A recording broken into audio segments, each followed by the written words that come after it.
It's like a bereavement, emotionally shocking, daunting.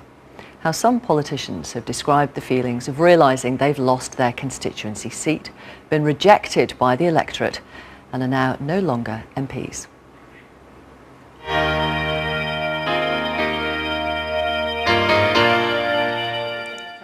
23,563. I hereby declare that the said Tanya Wynne Mathias is duly elected as Member of Parliament for the Twickenham constituency. So Vince Cable, the Business Secretary, key part of the coalition government, defeated in Twickenham. Balls, Ed, Labour and Cooperative Party, 18,354.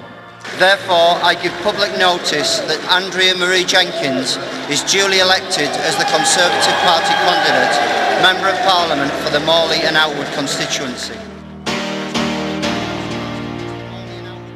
Labour Party, 18,898.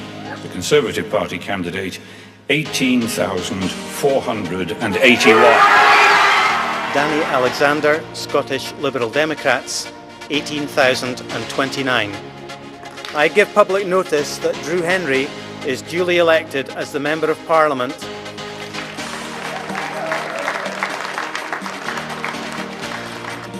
Murphy very gallantly applauding his opponent, the Scottish National Party, who's taken the seat, Renfrewshire East in West Scotland. Liberal Democrats. Things can only get. Things can only get. Hereby declare that Neil Coyle is duly elected.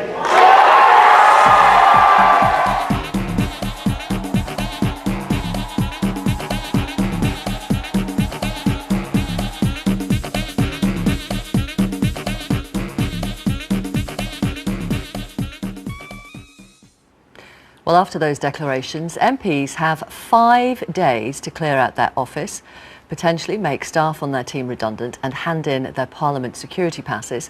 Then they've got to work out what to do with the rest of their lives. This morning, we've brought together 2 politicians who lost their seat a week ago, with a former MP who lost her seat 5 years ago and is hopefully on hand to offer advice about how to cope with the new life. Labour's Baroness Smith lost her Basildon seat to the Tories back in 2010. Sir Nick Harvey, a former Liberal Democrat minister, lost his Devon North seat to the Conservatives a week ago. And any second now in our Glasgow studio, we'll be joined by Tom Harris, once a shadow minister for Labour, who lost his Glasgow South seat to the SNP last week. We know he's in the building. We've seen him in the studio. He's just gone for a quick walk, maybe to get a cup of tea. Maybe something stronger, who knows, if he's still coping with the devastation from last week. Welcome, both of you. Thank you very much for coming on the programme.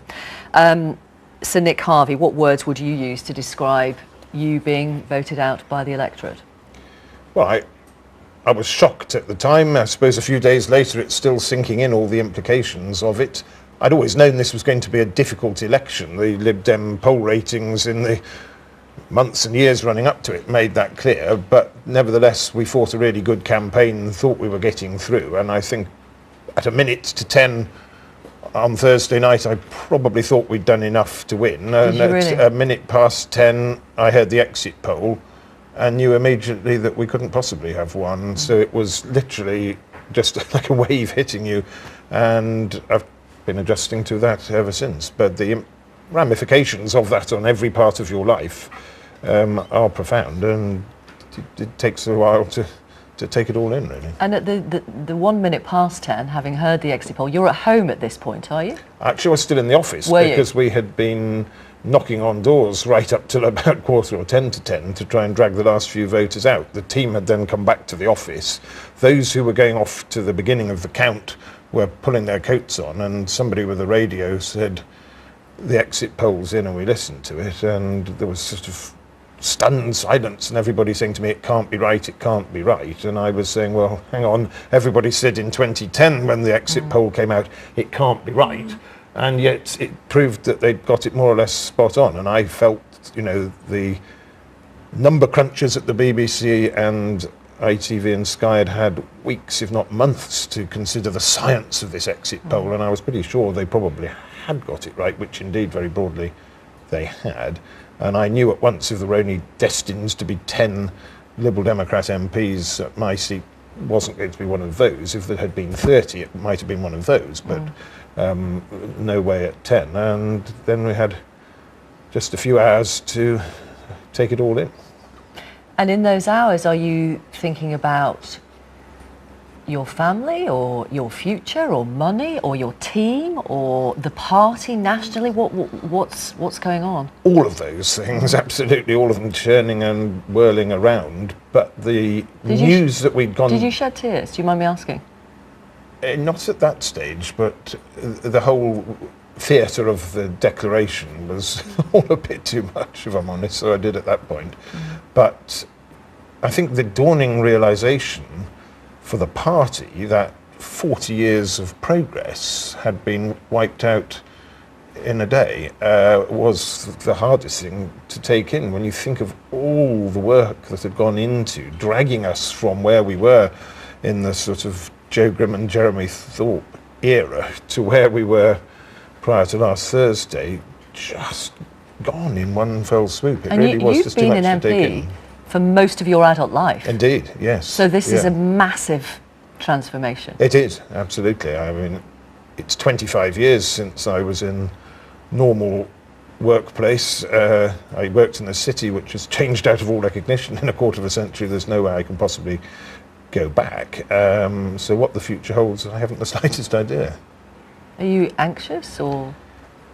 Yes, I am, but I hope that there are skills that I've learned and qualities that I've shown during the time I've been working in Parliament that will have an appeal somewhere to someone. But the track record of former colleagues finding work after they leave the House is not particularly sunny, so I'm not assuming it's going to be a doddle by any manner of means. I know people who lost their seats in 2010 who haven't had a day's paid work in the 5 years since. Angela Smith, the kind of adjectives that Nick Harvey has used on realising that you've lost your job and you have been rejected by people. Do you relate to that from 5 years ago? Absolutely. When he says been hit by a wave, the thought I always felt was, I'm adrift. Now, your life is absorbed by your job and your work. And I know for anybody losing their job, it's devastating. I think the two different factors for an MP are, one, you're doing it very publicly. Now, you come off that stage, that podium, having lost, and there's a microphone under your nose, there's a camera in front of your face. What does it feel like to have lost? And it hurts.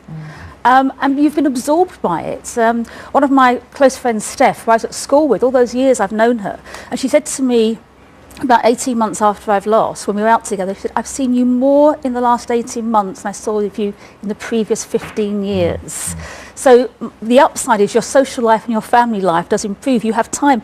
You probably don't recognise that you're not giving enough time to family and friends, but you don't. Wasn't there one Saturday morning when you lost your job, you had nothing to do, and you and your husband really didn't know what to do with yourself on Saturday morning? It's one of those things. We woke up on Saturday morning and he said to me, do you want to go out for lunch?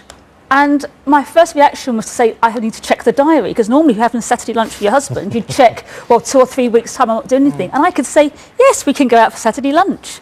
So it is that sort of complete change of lifestyle. And I think it is a bit scary, it's a bit alarming, you do feel rejected, but life goes on. And I was talking to a colleague who lost her seat at the same time as me, took a couple of years to find sort of permanent work and did various bits and pieces, grieved terribly having lost so narrowly.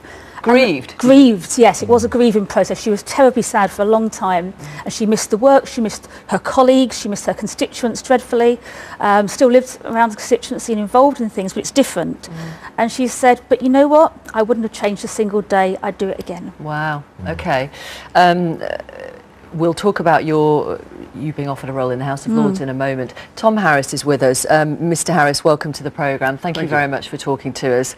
I think you caught a bit of what Angela Smith was saying about losing 5 years ago.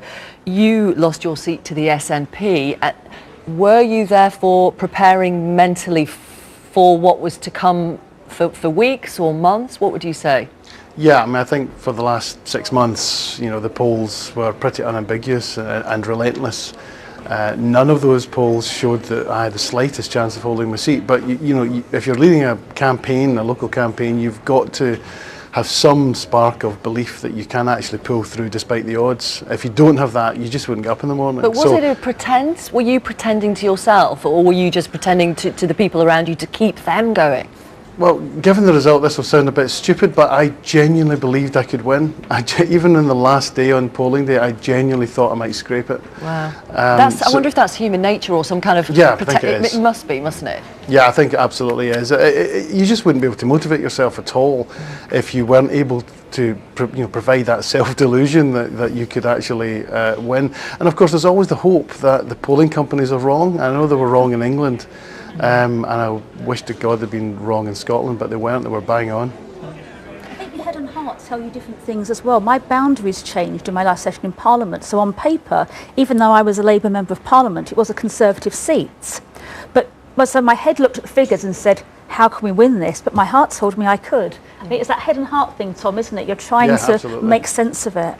And I think in our case, we'd been stuck on 7 or 8% in the polls for a couple of years, and we had convinced ourselves that the power of incumbency was somehow going to overcome this. Then we had convinced the media and the pollsters that this was going to be the case. And maybe it was, as you say, a delusion, and it never was going to be possible. So I know you know this, Tom Harris and Nick Harvey, but your common security passes, I'm told, will be deactivated tomorrow night. Yes. Have you cleared your desks and said goodbye, or what? Well, I actually cleared my desk before I left, before Parliament rose before the general election. That's how confident I was. But I just figured that I figured if I was wrong and I was re-elected, then it's no big deal to unpack. But I just thought I didn't want to go back into the office having lost. So I've no plans to pop back into the office using my old pass. What are you going to do, Mr. Harris? I have no idea. I've started phoning around various contacts. I've updated my CV for the first time in 16 years. So if you know of any job offers, just please pass them on. That'd be great. You do get a bit of resettlement money, which is quite a few £1,000s. I mean, there's a cushion. And that's of course welcome, but when you've got a young family and a big mortgage as I have, it's still very nerve-wracking.